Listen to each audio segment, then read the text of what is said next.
Gary V. Gary V. I was lemonade stands, baseball cards, real hustler kid. Heard the internet, heard that sound, knew that it was special. He revolutionized his father's wine business To an internet phenomenon doing $50 million a year powerhouse. 5-time New York Times best-selling author. The 50-year-old has built an empire, which includes a lifestyle brand, a sports agency, and a digital ad agency, VaynerMedia. What does VaynerMedia do? We're modern-day Mad Men. We're producing videos and pictures. We're running media dollars for the biggest brands in the world. Nobody I know, Gary, has seized YouTube, social media in this country like you. Gary, I tell you what, you are a marketing genius. You have to make your actions map your ambitions. Please welcome Gary Vaynerchuk!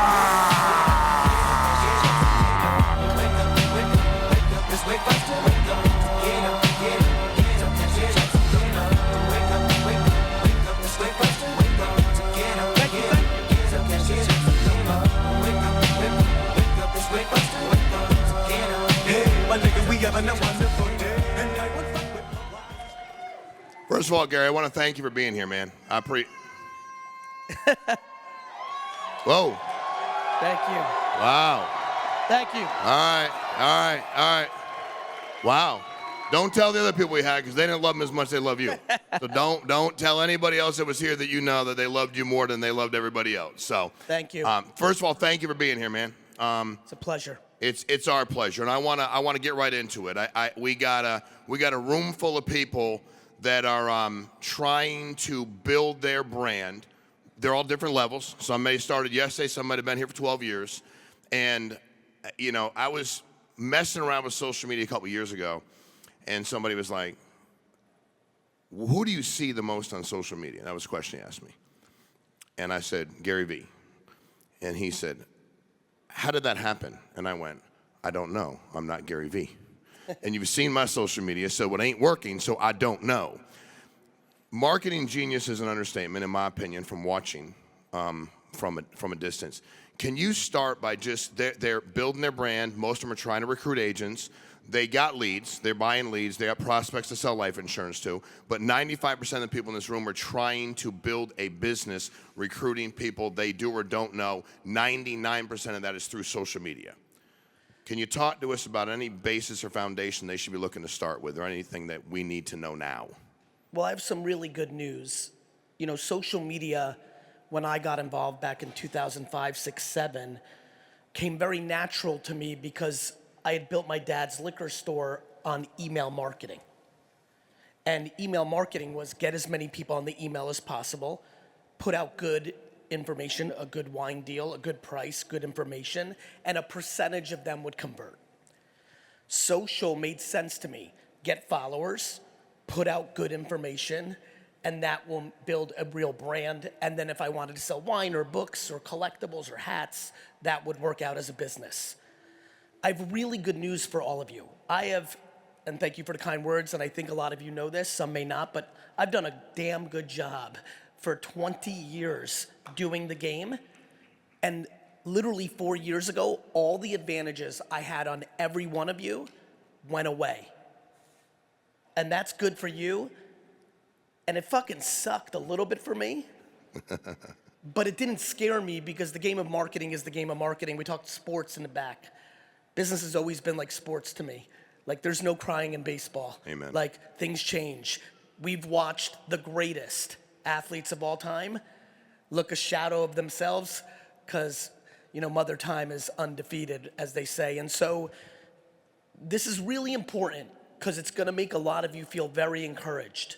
I'm happy because 7, 8 years ago, I would come, and if I did this talk, I would have to talk to you about the thing that I know most people are not good at, that I'm very good at, which is patience. I would have sat here 6 years ago and told all of you that you need to make an enormous amount of good content for the next 2 or 3 years, 7 days a week, every day, and you'll get to some nice baseline, and then you'll start to cook. We no longer live in social media, friends. Social media died 4 or 5 years ago. Now, nobody has coined a new term. I'm trying to say what I call it. It's called interest media. All of you know this. How many people here have been on social media, one of them, Facebook, Twitter, one of them, for over 8 years? Raise your hands. Should be an enormous amount of the crowd, right? You know what I'm talking about happened. 10 years ago, 8 years ago, you would see content from the people you followed. Now you're seeing content based on what recently you're kind of paying attention to, whether it's bullshit politics, whether it's sports, whether it's bikini-clad girls or dudes with abs, cooking, baseball. We are now in interest media. Why is this super intoxicating for everyone in this room? It's because so many of you have actually been horrible, underperforming, not diligent, not disciplined, not gangster about the single most important platform of attention in the world called social media. And now that's irrelevant because you've actually not lost time, not lost advantages, not been outflanked. Because literally, if you start tomorrow, your third post with 9 followers on TikTok or 48 followers on Instagram can get more views than my post in 3 days. That's a level of merit and opportunity that is insane, and it should have every single person here running the fuck out of this conference room right now, because you know what I'm about to say for the next 45 minutes anyway, and go and post some shit. So you talk about patience, right? I hear you talk a lot about patience. If I may? Sure. Did everybody really understand what I just said? It really is, like, I'm sorry to interrupt, but like, That's okay. It's insane that happened. Like, again, back to me being like, I'm not pissed because I love the game, but damn, I was so right for so long and put in all that work. And literally, we're on even playing field. The creative now, the creative itself, the video and the picture itself is the merit of distribution, not how many followers you have. That is profound. What I know is I'm still gonna outflank all of you tomorrow because I'm committed to posting on all 8 platforms. I've got millions on LinkedIn all the way to Snapchat with TikTok and Instagram and Facebook and YouTube Shorts and Twitter in between. Even the best people at social just want to do 1 or 2 platforms. Most of you don't want to do another platform because you don't have the humility to start at 0 again. Yeah. Watch this, Sean. How many people remember in 2017 when I was screaming at the top of my lungs to do TikTok, but you didn't jump on because you thought it was teenage girls and you didn't want to start over because you had Instagram followers? Raise your fucking hand and own it. Fair. That was huge. That was a huge miss. I'm going to give you one right now. It's called Substack. How many people here consume Substack? Raise your hands. Almost no one. I'm telling you right now, Substack, I saw that man with the hat shake his head and said he was right, but I'm stunned by how few. Substack is fucking huge. It was predominantly newsletters, very long form written content for free or subscriptions, but I'm watching them move. They're bleeding very heavy into Twitter's category, and now they're doing video and podcast. Every one of you need to write down Substack. How many people here are embarrassed or like not in love with video, but they feel like they're very good writers? Raise your hand. I just want to see. So every one of you that just raised your hands, you have to spend 2 hours on ChatGPT or Google and learn what Substack is, and you must start. These are platforms of attention. Attention is the only currency that matters. You can't sell shit if you don't have someone's attention. You cannot sell shit unless you have someone's attention. And you could do that door knocking, you could cold call, you could do email, but there's nothing you can do where you make 1 post and it can reach 1 million people for free. I'm about to leave. I'm good. Thank you. I don't know where you're gonna go, Sean, but like, it's so fucking. You know what's funny about marketing? I think of it as health and wellness. Do you know how many people here, by show of hands, would like to get a little more fit, get more muscle, get a little more tone? Raise your hand. Watch this. Do you know how you do that? You fucking eat better, stop putting shit in your body that's chemicals, and eat cleaner. Go to the fucking gym and do the exercises properly. Easy, done. There's a problem. Now go do it. My friends, information is fucking worthless. We live in a world where information has become worthless. Memorizing and knowing information is worthless. You can ask ChatGPT or Gemini anything and get the actual answer. Life is now fully about mindset, perspective, motivation, discipline, execution, and all the emotional intelligence strengths it requires for somebody to be a winner versus a loser in any game they play. And that's where we're at. And for some people it's great, and for other people it's not great. I just wish on everyone here, besides health, the accountability and self-awareness to know they're fully in charge so they can go and get it. It's amazing. Thank you, brother. It is. That's a trip. All right, so I've heard you for a long time talk a lot about patience, something I had absolutely none of, like literally none. Like I don't have, and I work hard at it. Yep. So when I'm talking to people having patience, it's pretty mother and hypocritical. Yeah. Because I don't have them. Yep. And I started like watching a lot more, and I'm like, dude, that like okay, here's what I was making, here's how long it took. So you look at our company, it's still young. I mean, it's a little over 10 years, but we have folks that have been here a year that are knocking out $1 million a month, 12 million a year, and it's still like, but I haven't, or somebody that's not even getting there yet. They've been around 5 fucking months. I'm like, I gotta quit. And I'm like, well, quit and do what? Well, I don't even have a job. Well, why are you gonna quit? Well, I've been doing it 5 months. Can you talk to us about your thought process, perspective, and how you literally were able to take patience, because it's a long game that you're playing. I don't know how to do it. I'm serious. I'm trying. Like I'm trying harder to do it. Sure. And the sales part came easy to me. What you're talking about did not. The recruiting part didn't, the posting didn't, and also I didn't want to do the fucking work. I wanted to sell because it was instant gratification. I didn't want to do the recruiting and social media stuff. So from a patience standpoint, how do we get people to continue to push? Patience is easy for me because I don't give a fuck about other people's opinions about me. Yeah? There is one core reason people are impatient. You want to make as much money as possible to buy dumb shit to impress people you don't even like.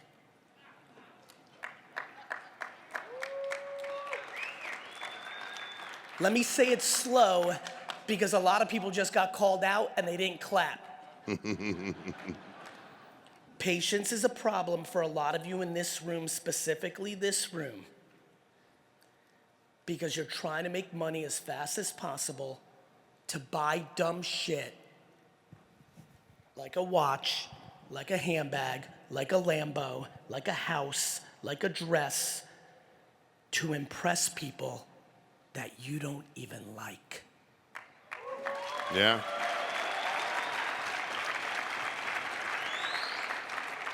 I'm getting a little excited, if I may. You do whatever you Listen, want, bro. friends, on some real shit, I'm coming really with it. You guys know that I've always played this a little bit different than the people that look like me. You know it. I know it, you know it, I know it, and you know it. It's because, not because I'm so great, it's because my mama was so great. Let me break it down for you. And now what I'm gonna try to do is channel what my mama did for me. All Gary Vee's been doing for 15 years is trying to do for you what my mom did for me.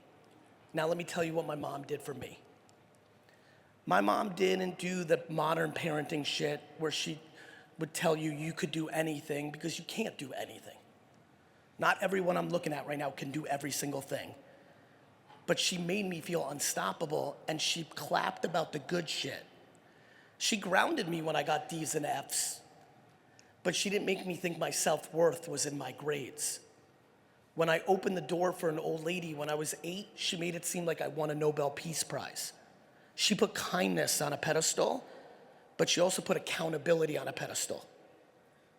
When I did wrong shit, I would pay the price. There was no looking the other way. And she definitely didn't fucking deal with disrespect. Do you know when I was like 11, I was scared to even think about disrespecting my mom because I felt like she knew that I was thinking it and she was gonna smack my face. My mother's an angel. I'm built on her shoulders. I'm a nice person. I get no validation from how much money I have or followers I have or the claps you gave me. When this man nicely said, let's give him the biggest claps and make him feel good, I was right there. I laughed. I'm like, that's not what makes me feel good. What makes me feel good is when the Jets win a football game. Which is why I don't feel that good that fucking often. My friends, many of you are compromising. My friends, I'm really coming here for you. Many of you are compromising who you want to be as a human for the money. When you stop compromising and you start talking about the right stuff, the important stuff, there's always good and bad stuff in everything. When you focus on the right stuff, people will feel it. When people feel it, the thing you want to happen happens more often. It may take longer than the people that are selling the short shit. It might happen quicker for someone who's selling flash quick. But talk to me about sustainability. Talk to me about someone who's done it forever. You're actually right, Sean, and I appreciate the way you said it, because you are business oriented and you're not 18 years old. I could tell the way you say, because I've done this a long time, you're playing long. I could feel that you know exactly what's happening, which is, I'll just say to all of you, if you think I've accomplished anything already, I haven't done shit yet. I haven't even fucking begun to build my empire. My foundation is uncomfortably strong. Concrete and steel, not a fancy chandelier or a Porsche in the lot. My shit is strong, non-compromising. I will not compromise on kindness at any turn. I will always speak my fucking truth. I will only sell something I believe in, period, end of story.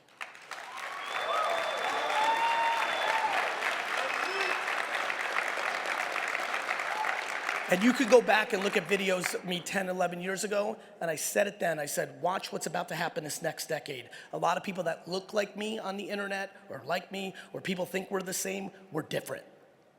I'm different. And my difference will continue to grow from this point on, and I ask all of you to start thinking about what's going on, because to your point, no matter what you sell, whatever you're saying on social is going to attract the quality of what you're getting. You want a good team, you want good clients, you need to say good shit. If you say dumb shit, AKA sell all the sizzle, not the actual steak, you're putting garbage out, you're getting garbage in. No wonder you're rolling through a bunch of people, teammates, clients, because you're selling the fucking small thing. Don't sell me on fucking bullshit lifestyle. Sell me on truth. Thank you. Good job. All right, so we sell product that is easy to believe in. I got in the life insurance business because I was a social worker for 14 years and I wanted to help people. And I didn't leave my job because I wasn't making a lot of money. I hated my boss, period. And I was saying this earlier, you go out and get your first death claim where I write a policy and a person dies and we deliver them a check, the whole world changes. Of course. My frustration, and it is a frustration being open, is when I had leads and I knew that it was about people's families, my mom didn't good for you and I'm happy for you, that's great. Yep. I didn't have that. I get it. And in fact, if I may, yeah, because the way you said that, I would argue so much of my motivation as a public figure is a blend of gratitude with guilt. I know it was, you know what I mean? Yeah, I don't sit here thinking I'm I don't think I'm better than, real talk, on that high horse I just came from, I promise you, I don't feel like I'm on a high horse. I don't think I'm better than anyone. I think I just got lucky, because it wasn't just my mama. I was born in the Soviet Union. A lot of you were born in America. You won from day one. You didn't even realize it. I knew that I got lucky coming here. I was born in a shit place. Yeah. It got even better for me. When we got here, we were poor as fuck. I lived in a studio apartment with 6, 7 family members. I remember it. And when you have love in your home, but you have no money, you are taught from the beginning that money has no association with happiness. Correct. That is Sean, the greatest gift that anyone can have in earth, in my full belief. I've seen it a million times. I'm grown now. I'm fucking 50, I'm grown. The greatest gift anyone can be given is to be put into a home, born into a home that does not have much, but love is coming out of every fucking door and window, that motherfucker won. No doubt. No So doubt. I respect that. I know that. Yeah. And I love you for that. Thank you. And I think for me, seeing these families, because our target, our leads, middle American families, if they're buying life insurance, it's probably the first time they're buying it. And they might have a small policy here and there for work, and they probably filled something out because something happened and it affected them. Somebody died they knew, family member, work, somebody got sick, can't get life insurance, and now all of a sudden they're like, damn, I'm 40 years old. Yep. I got a wife, 3 kids, and no damn life insurance. Yep. And I make X amount, she makes Y, and she can't live without it. So you've been selling, I mean, you where my frustration is, when I saw this, I was like, I don't want to hurt anybody. And I actually believe, and I'm being honest, I believe to my core that if somebody fills out a lead and we don't go ahead and put all our shit aside and give it the best shot we got, we're hurting people, literally. Because I'm not selling them this. They can get water out of a faucet. I'm selling them. So from a sales standpoint, what advice can you give all of us as it pertains to they're calling people up, they got leads, they're not cold calling anybody. This is the person buying the insurance. Person buying the insurance. Let's break it down. I'm telling you, I can jump right in this. This is we talked a little baseball. This is the curveball I want you to think about. The greatest way to sell is to bring actual value. Convincing is a bad sales energy. Conviction is a tremendous sales energy. Let me break it down for you. The content you should be putting out on social is maybe educating people how to be more financially literate so they can afford the life insurance versus talking about the life insurance. You understand, Sean? Correct. Yep. I'm talking about this like chess or like boxing. Very hard to knock someone out if you throw right hooks every time. You've got to set them up with a jab. So what my point of view is, if I had to sell life insurance, I'm selling it a year before I'm actually talking to them by putting out content every day about stop buying fucking Starbucks for $5 a cup and put that $5 in your saving account and make some fucking Folgers at your house. I'm doing little pieces to educate people how to save a little bit of money, because the biggest reason people that are in that demo don't buy insurance is because they can't afford it. Because they're buying stupid shit. Yes. Real talk, this is important. Everything in your life right now, relationship, buying dumb shit, whatever, literally every single thing in your life right now that's a problem is 100% your fault. This is incredibly important, because whatever you're about to tell me about your mommy or daddy or mayor or governor or president or boss or circumstance, someone else lived that life too and had the discipline to figure it out and get out of it. And since that person exists, what the fuck is your excuse?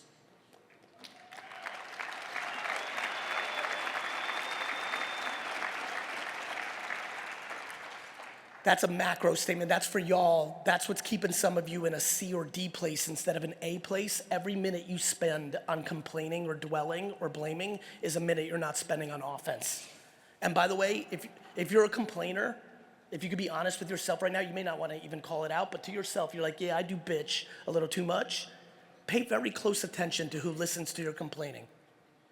There's only 2 groups: other fucking losers, or someone who loves you and your family and they don't realize it and they're just enabling you. Yeah. So, there's incredible systematic issues with every place on earth. I could sit here for the next 44 hours and talk about things that are in place that create separation of wealth, systematic racism, sexism. We could talk about it forever. But again, when there are people that look the part, born in Gary, Indiana, to an alcoholic father, that get out of it and win, I ask you again, what are you gonna do? Are you, like, Sean, do you know that there's women in this audience that immediately need to break up with their fucking idiot guy? Yes. Yes. Yes. I do. But for whatever life circumstances, they're insecure and they need that companionship or that validation, or they're, by the way, I had this issue. They just like, like I struggle with, to this day, I just want to help people that are broken. I was trained that way. I grew up that way. Like, whatever it is, all of this comes down to you. You can sit and have a glass of wine with your girlfriend and both shit up on your boyfriends, but you could also just break up with the fucking loser. Uh-huh. The ladies are getting excited. You should see their fucking faces. I see you all. Same for guys, same for partners, same for siblings, same for people in family businesses with their dad or best friend.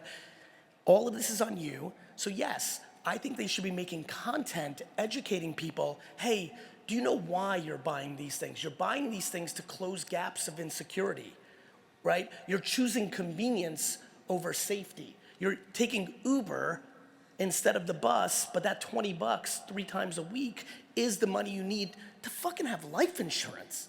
Mm-hmm. Yes, bro, I'm cooking. Yeah. I'm fucking cooking, bro. So, again, what I'm trying to get people here to think about is intentionality.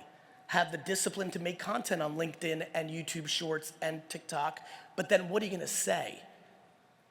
If you're gonna make all your content like, here's the lifestyle, watches and Lambos, fine, knock yourself out, you're going to lose eventually. I promise you, I've watched the movie 100 times. But if you're gonna put out good shit consistently forever, you're gonna find a very different outcome, and that is the pressure. I'm pressing this crowd, Sean. You know I'm pressing them right now. Yeah, I do. I'm fucking pressing y'all. Out of straight love, because it's the only answer. That's it. It's great. Give him a hand. It's great. All right, something else I hear, Gary, and I want your answer to it. So I will ask people, when I got my insurance license, I said, what's the best way to build it? I found the guy at the company who was building the business the fastest. That seemed to make sense to me. I was like, hey, bro, Smart. You have the most agents. Walk me through it. Anything you need me to do, I know I'm not in your team. Buy you a cup of coffee, take you somewhere. I need to know what you're doing. And he said, all right, do you give a shit what people think? And I'm like, no, not at all. For many different reasons, they're more dysfunctional, but I don't give a shit. He says, all right, then you need to scream and yell about what you're building, let people talk shit about it, put content out about recruiting and about how much, like, what we can do, the opportunity. It's a need-based product. There's hundreds of millions of people. Half of them say they don't even have any. So there's plenty of prospects. I'm like, cool, I'll do it. So this time of walking around for the last 2 days, I'm like, hey, man, how come you don't recruit? I'm just curious. You know how many agents? I'm just wondering. And overwhelmingly, people say, I just am uncomfortable talking about what I do. And I say, in what way? Because they're not trying to impress anybody. They're not like I'm trying to impress. They're scared, like, well, I put the content out, my friends will talk shit, this one talks, this one asks me what we do, and they'll send me messages like one sent me the other day, and the guy, he said, he sent this. He said, what would you say? Now, I'll be honest with you, and they know it. I was like, I would say fuck you if somebody said it to me. But you don't need to say that because you're not going to do that. Why don't you ask him why he's asking you? Because people ask you questions for one or two reasons. A guy told me a long time ago, I don't want to believe it. They want the information, or they're trying to fuck with you. And I was like, does the guy want information from you? He said, no, he's trying to mess with me. We have so many people out here, dude, I can see them with their phones. They take a video, or they think about typing out a post about life insurance, about recruiting, about hiring, about what it could do part-time, full-time, and they don't do it. Because they're paralyzed. They're not trying to impress. They're paralyzed with what people are going to say about them. Or they don't fully believe it. Okay, maybe they don't Which believe is it. fine too. Like, Yep. this is just life up here. True. Like, you're grown, friends. You're grown. You're right, Sean. Like, they need to be posting, but if they're posting because they're scared about other people shitting on them, they need to ask the next question. Are you insecure? Or maybe you don't believe in the format. And that's okay too. This is why what I think universally they can all agree with, which is what I want them to post about, is about the actual service of insurance and teach people how to get to a place of affording it, and then that good will trickle down and create the things they want. You understand? I understand. It's just a real reality of it. It's because it's either you actually don't care about what other people think, which is great, or it's not that you don't believe in the format. Fine, you're allowed. You can change your mind, and everyone here can go do whatever the fuck they want, 100%. right? But what you can't do is be half pregnant. And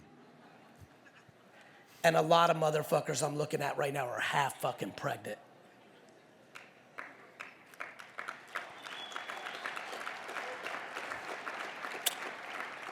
Listen, I just want everyone literally in this room to be good. They're not my children. No one here is my first cousin. Like, I can only do so much, but I'm obsessed when I say yes that I'm gonna come and talk to bring value. And what I'm telling you is either go in the ring fully or don't go in the ring fully. Both are allowed, but you need to make a decision. Yeah. Because otherwise you're gonna be caught. And then you're not here and not there, and that's just the worst fucking place to be. You understand? So, from But what I think, and I apologize because I just want to keep going. please. What I know you can all agree on is teaching people how to be fiscally responsible, little tidbits like that. Educate them truly on the value of, like, the real reason, the peace of mind that comes along with actually having insurance, you know, the real virtues and the values. That will really work for everyone. Genuinely, it will. You were talking backstage real quick. One of the problems that, and I'll be honest, coming out of my job, I had never built a business. So early on, 20, 21, real estate, I had to spend money. Like, I had a job before. They paid me. I didn't spend money. They paid me. I didn't have a lot of money. And I joined my real estate company. They're like, it costs this to do this do that, this. But I, again, went to somebody that was doing well. And I'm like, Frank. He's like, dude, you got to spend the money on marketing. And back then, it was fucking newspaper. Right. I ran newspaper. Direct mail. Yeah. Fuck yeah. And billboards and signage and whatever we could do. And got into email lists. And when I see a lot of people, I look at what they're doing, and I said, if you brought our top producers up here, if you brought them up, 1 through 100, not even to the next 1,000 or 2,000, and I said, how much money do you spend on leads? Unequivocally, I can take the amount of money I spend on leads, because it is life insurance, it's need-based, you're just calling people, and I could take it and go, all right, here's a correlation, look how much I spend, here's how much I make. There's no talent in this. It's not baseball. There's zero talent. How do we get people to understand that without investing in that business, you can starve it and it can go away? You know, a couple things. I do think it's a mental talent. It's not a physical talent like baseball. Yeah. Number two, let's just talk macro. The single biggest reason that I've built real companies in my life is because I don't start businesses to take money out of it to buy things for me. I start businesses to take the money that the business makes to put it back in the business to make it bigger. You need to say that again.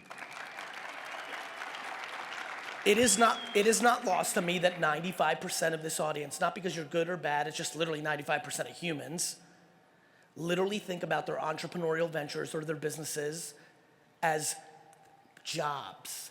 This is important. You take the money out to live on. When it becomes your thing and you're trying to build something right, the job, the business, your org, is what needs the money, not you. Too many people try to do something to get the money out to buy those dumb things I told you about. There's too many people here that think money leads to that happy. You actually think a bigger home with 7 rooms you never go in will make you happier. Right, John? Every fucking person has way too many rooms. Yeah. That's why I'm so glad I live in New York City. Because our shit in New York City is small and 50 times more expensive than everywhere else, but at least you use the whole fucking place. Right? Like almost everyone I know that's done well that lives outside of New York City or a city has a home with literally 6 rooms that no one's ever been in. Right? Or 3, or things, just stuff. Like, again, too many people are taking the money out, all the money back in. Kudos to my father. It blew me away. Like, he just never really, everything he made. I built my dad's business from 22 to 34 years old and got paid $50,000 to $80,000 a year during that 12-year window. Friends, who here is under 34 years old? Stand up right now. Stand up if you're under 34. Jesus Christ, you were right. They are young. Everybody who's standing, I need you to hear this. Because you're younger, stand back up. Don't be lazy on me. You're under 34? Oh, you're older. Fuck, you look great. Every person standing here, I was 34 years old and still worked in a liquor store. I was making 50, 60, 70, up to 80,000 by the time I got to $34 a year. Now you know why I believe in patience. Sit down, thank you. So, I, not part of a team, not needing your fucking help for leads, I myself on my fucking back, solo, Pops went right into the passenger seat and I drove. I took that business from 3 to 65 million in sales. No credit line, no venture capital, no rich friend gave me money. I made money, put it back in, made money, put it back in. I did that and had the mental discipline and the patience in my heart and the love for my parents, because I love, you know when sometimes people want to take a pot shot of me in public? They're like, don't listen to this guy. His dad gave him a liquor store. Motherfucker, my dad still owns the liquor store right now. That motherfucker didn't do shit other than drop that sperm to create the fucking guy. So he did everything. But for the business, I built that business for my dad. I'm one of the rarest fucking humans on earth. My mom was so great. I was so grateful for my dad working every minute as an immigrant so my mom could be home. I was smart. I was like, damn, mom is the best, but thank God dad fucking worked every minute because we had no fucking money and my mom didn't work. My dad built it 12 hours a day. I was so obsessed. I still am so obsessed with my parents. I'm like, fuck, man, I'm Kobe and LeBron and Jordan and Brady. Fuck it, I'm gonna give my first decade to them. And that's what I did. And at 34 years old, I started VaynerMedia, my current company. I had no money. I had to start the company in the conference room of another company because I had no money for rent. That's the business I started at 34. This year, that business is gonna do 400 million in sales.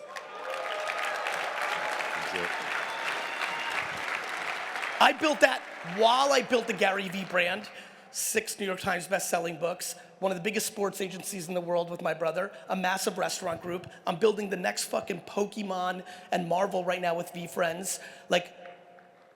And all of it's happening because every interaction I have, I want to give more value to the other person than I extract for myself, because I don't need anything, because I don't need to buy anything. Because I don't need to buy anything to prove anything to anyone, including myself. You understand? You need to get there. How the fuck are you gonna have discipline to make content and call people all day long if you don't feel good? Mm-hmm. People are always like, how do you have so much energy? Because I'm good, because I'm light. By the way, on the record, I sleep fucking 7-8 hours a night. It's just when I'm awake, I'm fucking effective. You said, and I'm curious, because I said it takes no talent. You said it doesn't take physical talent, but it takes mental talent, in your opinion. What do you mean by that? The shit I was just talking about, brother, right? Like, notice what I said to them. I'm like, look, I don't want to judge. I don't judge. Yeah. By the way, the biggest issue in our society right now is that everyone wants to judge everyone. Right? The reason we're fighting, do you know how crazy politics is? Do you know why I never fucking argue with people about politics? Could you imagine having the audacity to think every person on earth should see the world exactly how you saw it, even though we've all had very different upbringings? Yeah. Yeah. I was right. For example, early in my career, you guys can see how I talk. Some of you caught me back in 09, 08 when I was coming up. This is who I was. I went to Mobile, Alabama to give a speech. I came out, I was feeling good too, Sean. I was like hot, right? It was that first year, I was like, oh fuck, I'm the guy. I came out and I was like, and I started cursing. These motherfuckers booed me the fuck out of there. Because I was a Jersey fucking street kid. I thought cursing was normal, but these fucking church-going fucking Southern grandmas fucked me up. And there was obviously some people like, hitting me up on Twitter and being like, sorry, they don't get it. I'm like, they definitely do get it. They were raised by a woman that said to them, cursing's the devil. I came out and I was the fucking devil. I deserved to get booed, So what I know is this, is that why I was willing to do that back then, why I am who I am, why every word that came out of my mouth right now is because I'm living my actual truth. And I just want to push everyone here to actually live your truth, which is why, notice what I said, I just know a lot of people here are compromising, in different ways. I don't know what it is, I don't know. Mm-hmm. Including, let me give you the good one. I think a lot of people here think they need to wear a suit and have a nice watch and have a nice car to have the perception of success, to build more success, but they're compromising because they're like me and they're humble and simple, Right. and it's fucking them up. You know? By the way, but other people, like this is why I never shit on people that wear suits or have watches. For some people, they really like it. They like the craftsmanship. They're not doing it for the flex, they like it. They like actually understand the fucking switches in there. I don't fucking know. I really have no judgment. I don't think anything is better than anything. I think compromising what's in your soul is a death sentence. That's deep. To have the mental talent to get to the self-awareness of what I'm talking about, to get to the level of humility. I wish all of you really knew me, straight up. I really wish you knew me. One of my favorite things is when people hear stuff like this from me, some of you might be thinking this actually right now, which is okay, I understand. They're like, yeah, you're saying this now because you got it. And I'm saying you, I got it because I thought like this forever. Yeah. And I can't say, I'm saying, and I appreciate the class, but you can't really believe me. But you know who believes me? My 4th grade class, my 9th grade class, the homies that grew up with me, they know. I never compromised on being nice. Bro, do you know how hard it was to be nice in New Jersey in 1993 in high school? God bless you. Yeah. Like the whole currency was being mean. Like the pretty girls wouldn't even like you if you weren't a dick. And pretty girls matter in high school. You know, like I just wasn't willing to compromise. I was just not gonna make fun of anyone. And if my friends were all doing it, I was just willing to be. Do you know how much strength that takes? Yeah. I just never compromised my morals. I just would never fold. I won't fold. For what? For what? And I just think a lot of people are. And I get it. I really do. Because when you get desperate, you're like, I need money. Like, a lot of people just said, I'll compromise my morals for my children. I get it. I get it. But there's so many ways to do it. That's what's so amazing about the world right now, Sean. Everyone's like, shit's terrible. I'm like, it really isn't. Like, you know, for individual people, of course, there's a million, like shit could be terrible in any moment. Shit could be terrible for me right now. My parents could be driving right now and have a car accident and die. I'm a 50-year-old white male with money. Is my life good? Not if that happens. Like, we have no empathy and compassion for people anymore. Everyone just assumes everyone's got it so good. I assume everyone's got it bad. When someone's a dick to me at the airport, I'm not trying to fight back. I'm worried why he's upset. We've lost complete compassion. We have no empathy. We have no sympathy. We've politicized everything for no fucking reason. And what's really happening out here, Sean,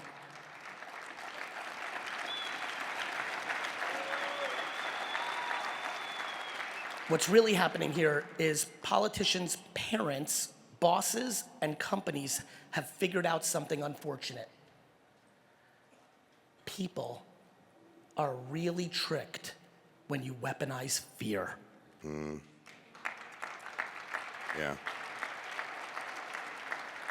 Now, you could be sitting here and clapping and be like, yeah, fuck the politicians. But now I ask you, when you go sell some life insurance tomorrow, are you selling on fear? Because I know a lot of people do. Because I watched a lot of videos of people in this room on the way out here to get a sense of who I was talking to.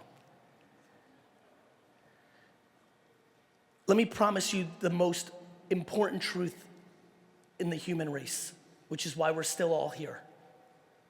Fear and hate are really good at winning the first 3.5 quarters of a football game. But love and hope and optimism wins the game in the end.